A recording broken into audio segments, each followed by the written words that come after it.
Hello, my name is Derek from Tomcat Gas Training and welcome to this video on tips and tricks on how to save money and hopefully the planet over the Christmas period. So, hope you enjoyed this video, hope you saved some money, hope we save the planet. Let's just get on with it. Cheers! Now the big money savings you can make over this Christmas period are going to be to do with 1. Your electricity, 2. Your actual heating the home, and 3. Wasting water. So they're the main topics we're going to be looking at saving money, energy and the planet over this Christmas period. Now the biggest savings you're probably going to make are on your heating costs. So while we're in the house over the Christmas period, everybody's going to crank up the heating 24/7. So we're going to be looking at how we can save money on that. Understanding your heating and hot water controls could actually save you hundreds of pounds over the year. So what I'm going to do now is I'm going to expel some myths and show you some tips on how to save energy using your central heating and hot water controls correctly.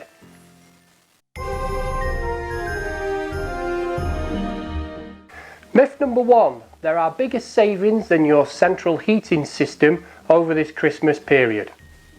No, that's wrong. 80% of your energy costs in the home are your heating and hot water costs. You could save between £45 and £80 a year by just switching off your appliances which have a standby light on. So if your TV's got a little red light in the corner there, why don't you turn it off when you're finished using the TV at night? Does your toaster have a light on the front? When you're not using it, turn it off. Did you know even leaving your mobile phone charger plugged in and turned off is costing you money? Turn it off, unplug it. When you're making a cup of tea, always make sure you fill the kettle up to the amount to suit how many brews you're making. So if there's just you, just fill it to the minimum line. Otherwise, you're wasting energy. Something as simple as turning your light off when you don't need it. If you've got halogen spotlights, why don't you change them for LEDs? Or if you've got normal light bulbs, why don't you change them for the energy efficient light bulbs? Always make sure your dishwasher and your washer and dryer are full before you use them, and also when you've stopped using them, make sure they're turned off, because again they will be wasting electricity. Having cavity wall insulation, loft insulation, double glazing,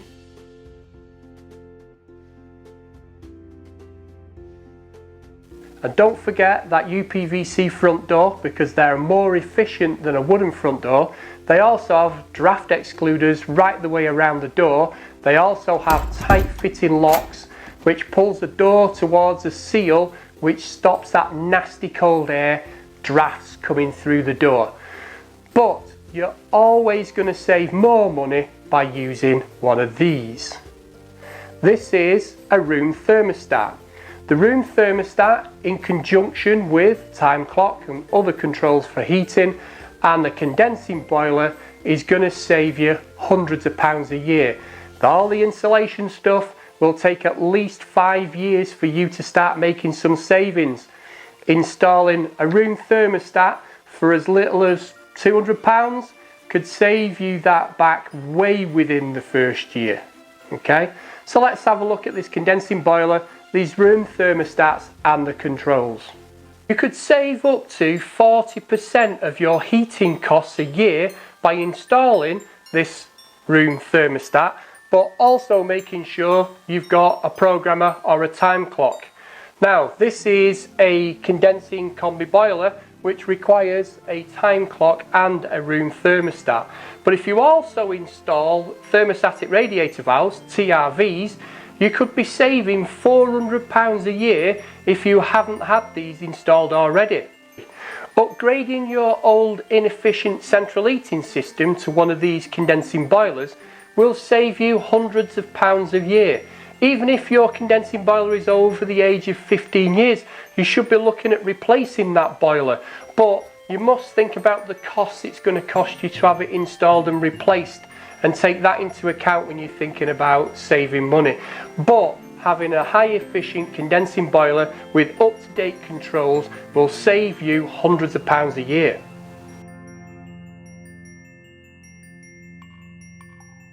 And that leads me into myth number 2. Leaving my central heating system on 24 hours a day, 7 days a week will save me money. Now in most cases, no, you don't want to be leaving your central heating system on 24 hours a day, 7 days a week, especially when you're not in the house. Why are you going to heat the house to 21 degrees when you're not in it? Okay, so in most cases that's not true. But if you have one of the brand new room thermostats where you can control it from your phone, or whether it uses weather stations, they have what's called a setback temperature on there. Because one of the things we don't want to do is let our house go below 15 degrees. We've got this band between 10 and 15 degrees. So between November and probably March, that's the coldest time in your house. You do not want it to go, but definitely below 10 degrees. Because one, it takes more energy then to get that back up to the temperature you want, the 21 degrees, which is comfort temperature in a living room while you sat there watching TV. If you do let it go below 10 degrees, then we can have problems with damp and mould. And we don't want damp and mould in our houses. So let's have a look and see how we can stop damp and mould. So what is mould? Well, mould is a naturally occurring fungi, which is part of the planet's ecosystem. Mould grows in cold, wet, damp, not very well ventilated areas inside and outside the house. The mould can grow virtually anywhere. It can grow on your carpets, it can grow on your furniture, it can grow on your wallpaper, it can grow on a painted ceiling, and it can even grow in your central heating system. So mould can grow virtually anywhere where it has very little sunlight. One of the reasons why your cisterns in your loft are black is to stop growth of mould. You should be very careful with mould, because the way mould moves around your house is by the use of spores. And one thing you don't want to be doing is breathing in these spores. So when you're cleaning off the mould, you've got to be very, very careful. Always make sure you wear a dust mask when you're doing this, and use the right equipment and chemicals for doing that.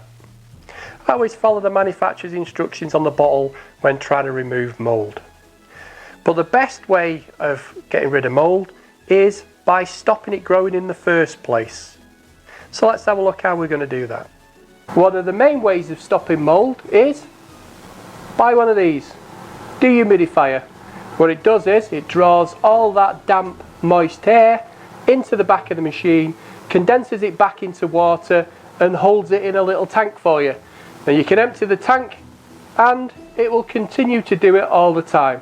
They also have humidity stats in there, so that's how they're working. One of the downsides of them though is they use a lot of electricity. So let's have a look at ways of stopping damp without the use of a dehumidifier. Something as simple as cracking your window open a little bit when you're having a shower or a bath will aid to get rid of that warm, moist air. But in winter, one thing you don't want to be doing is leaving your window open when you're not in the bathroom, because then it will draw all that cold, moist air into the warm room. Another way you could do it is by having an extractor fan, which actually runs off a humidity stat. They are the best ways of getting that damp, moist air out of the bathroom and keeping it out of the rest of the house. One of the things you don't want to be doing is putting wet clothes on top of the radiator, for two reasons. First reason is all that damp, moist air, where's it going to go? It's going to go up there, you're going to get mould on your ceiling. Secondly, and the biggest problem is, that radiator is going to work incredibly hard now to try and heat the room.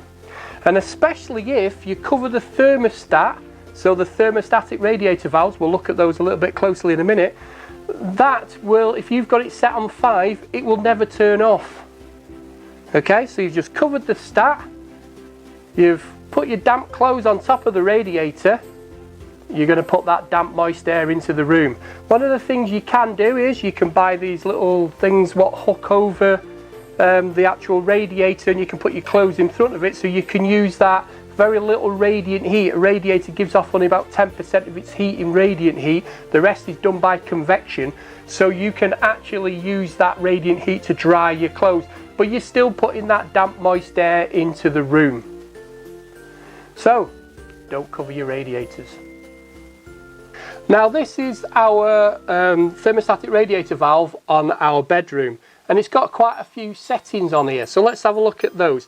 Now first of all, it's got 0, so 0 is off. Okay, the next setting I've got, if I turn it to that, is frost setting.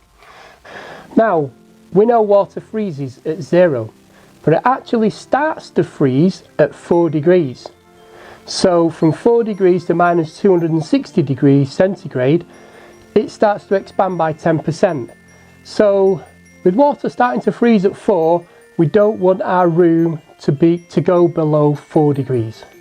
Now I've been saying all the way through here about mould and energy efficiency, we don't want the house to go definitely below 10 degrees.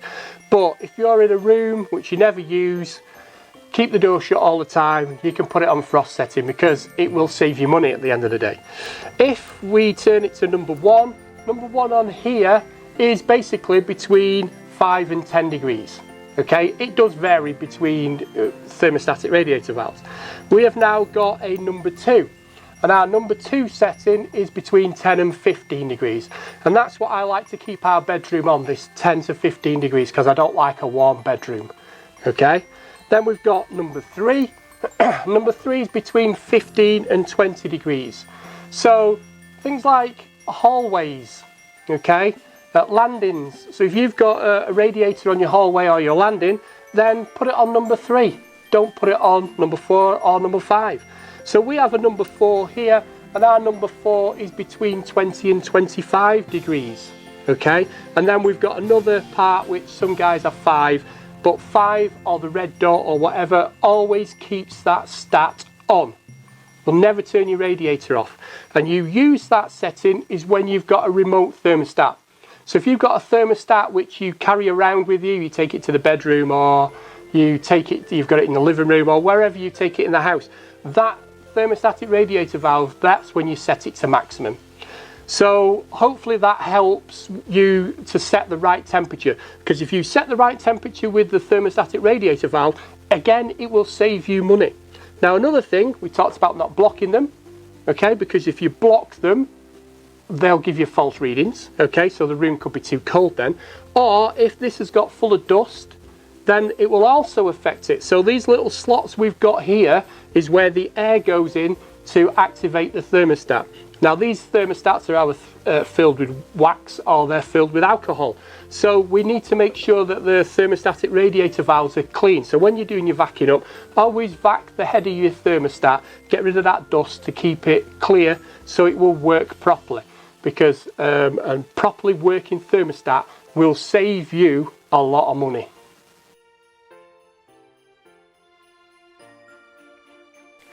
That leads me into myth number 3. Turning my heating thermostat to maximum and turning my radiator thermostats to maximum will heat my room quicker. No, it won't. These are what your temperature of the room will knock the boiler off, okay? So these are when the temperature of the room gets up to the desired temperature. So in the living room, 21 degrees, set this to number 3 or 4 depending on your thermostatic rad valve, set this to 21 degrees. When your room temperature gets up to that temperature, your boiler will knock off. It's your boiler what sets how quick your heating heats up, okay? Let's have a quick look at that. Now, without going into full teaching mode, this is how your heating system works. Now my room stat now is set at 21 degrees C, but my setback temperature is 15 degrees, so it won't come on, the heating isn't on. Okay, now if I override the setback temperature and take it to 22 degrees or 23 degrees, what will happen now, this will send a signal to this. This will then bring the boiler on into central heating mode. So once we get a green light here, which we have, this will now, it says the boiler is at 26 degrees. The boiler now will come on and run the central heating. Now, depending on what the flow temperature is set on this boiler, depends on how quick the water heats up and how quick it gets to the radiators. Now, the radiator is what heats the room up. Okay, so big room requires big radiators. Okay, so when radiators are sized so it counteracts the heat loss through the building. So through the floors, the walls, the windows, the ceilings, all the doors, the heat escapes constantly. Okay, and we need to put that back. So that's what radiators do. They replace the heat what's lost to a given temperature as long as we've got a room start. I thought I said I wasn't going to go in full teaching mode. Anyway, so what heats your house up quicker is this thing, not this thing. Using radiators. Hope that helps.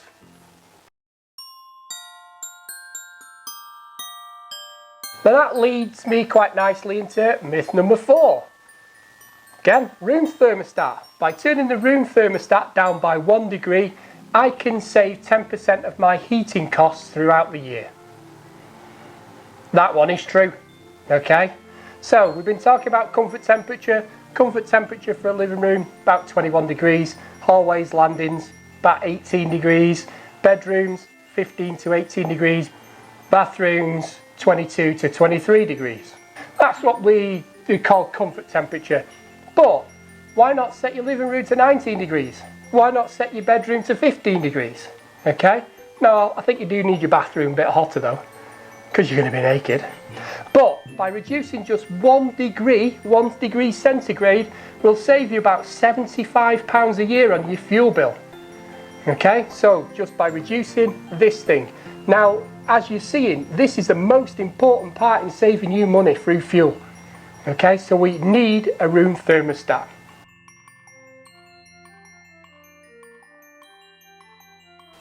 Myth number 5.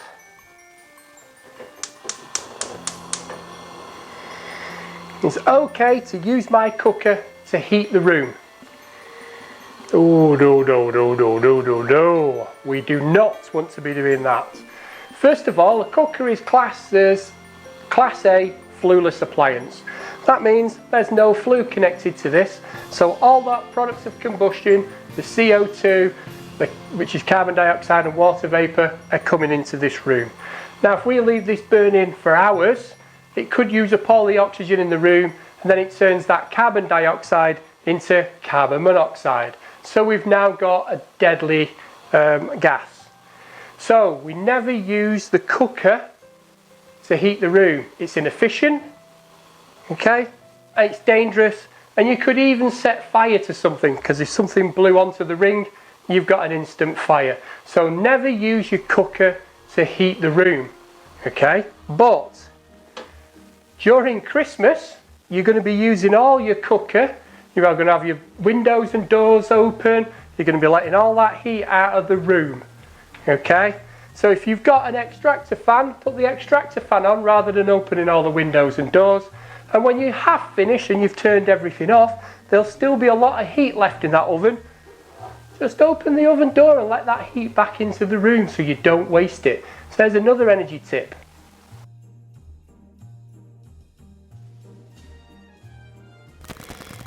Myth number 6.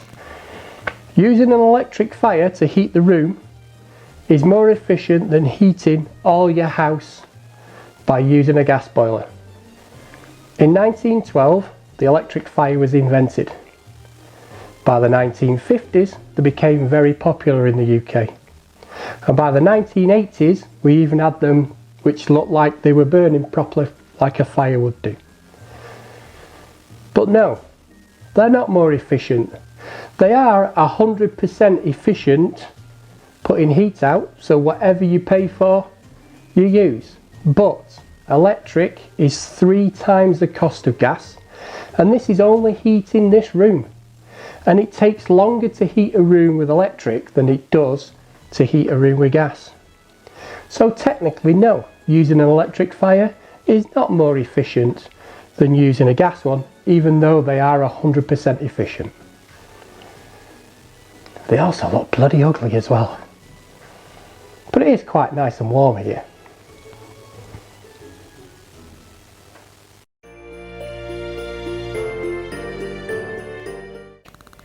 That takes me to myth number 7. I can boost the output of my radiator. And technically, that could be true if your radiator is installed on an outside wall. Now, I've already told you, radiators give out about 10% of its heat in radiant heat. This will go this way, but it will also go that way. So if this is a cold outside wall, the heat will be drawn towards the wall, so you'll be losing heat. Okay? So one way we can combat that is by using this stuff. So this stuff is designed to go around the back of the radiator. And basically what it does is you stick it to the wall. So there are quite a few ways of sticking it to the wall. One, you can use a really strong wallpaper paste. You could use PVA glue, or you could use self-adhesive tape. Now, the manufacturer sends self-adhesive tape for this one.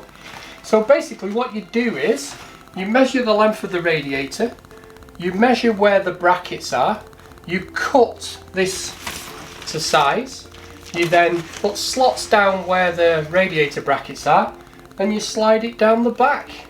And what that does is, it stops that 10% radiant heat being drawn towards the wall. And probably if you installed this behind every radiator on an outside wall, you could save yourself between £60 and £120 a year, depending on how many radiators are on an outside wall. If it's an inside wall, you don't need to bother. We can also save energy in the bathroom.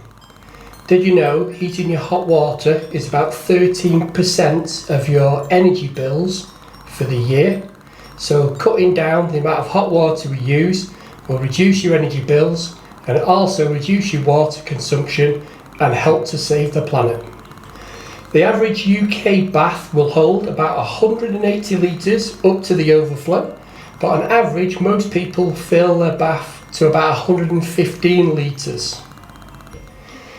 The average 5-minute shower uses about 50 litres of water. Washing machines use about 55 litres and a dishwasher uses about 15 litres of water. On April the 6th, 2010, changes were made to the Building Regulations Document G in England and Wales to say that all baths in new build houses will require thermostatic bath fillers, reducing the bath temperature to a maximum of 48 degrees on the hot water. This has been brought in to help save lives for children and the elderly being scalded getting in a bath that is too hot. But most people have their bath water between 40 and 42 degrees. So if you've got a combi boiler and you fill your bath up and you have to put cold water to get into the bath, then you're wasting energy and wasting water. So set your boiler up properly so you don't have to add cold water to a bath, but that's only for combi boilers because stored water needs to be kept above 50 degrees.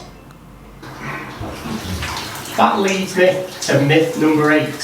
Is having a bath better than having a shower? Having a shower uses about a third less water than having a bath. And if a family of 4 swaps having a bath per person per week for the year, they would save about £15 on the gas and about £25 a year on the water. So having a shower is definitely more cost effective and better for the planet than having a bath. When you're cleaning your teeth, don't leave the tap running because it just wastes water. And when you're shaving Shave in cold water instead of hot.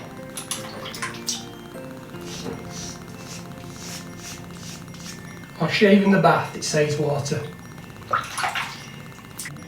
We can also save money on the toilet. A lot of the new toilets now have 6 and 3 litre flushes, whereas the old toilets had 9 litre flushes.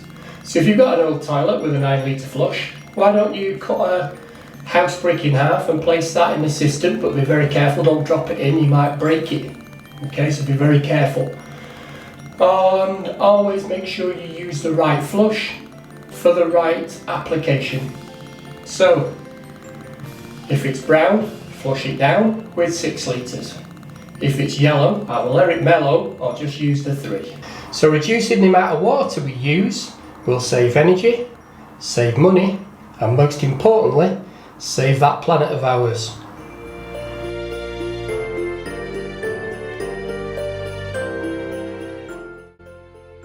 Now that is the end of this video on tips and tricks on how to save money, energy and hopefully the planet over this Christmas period.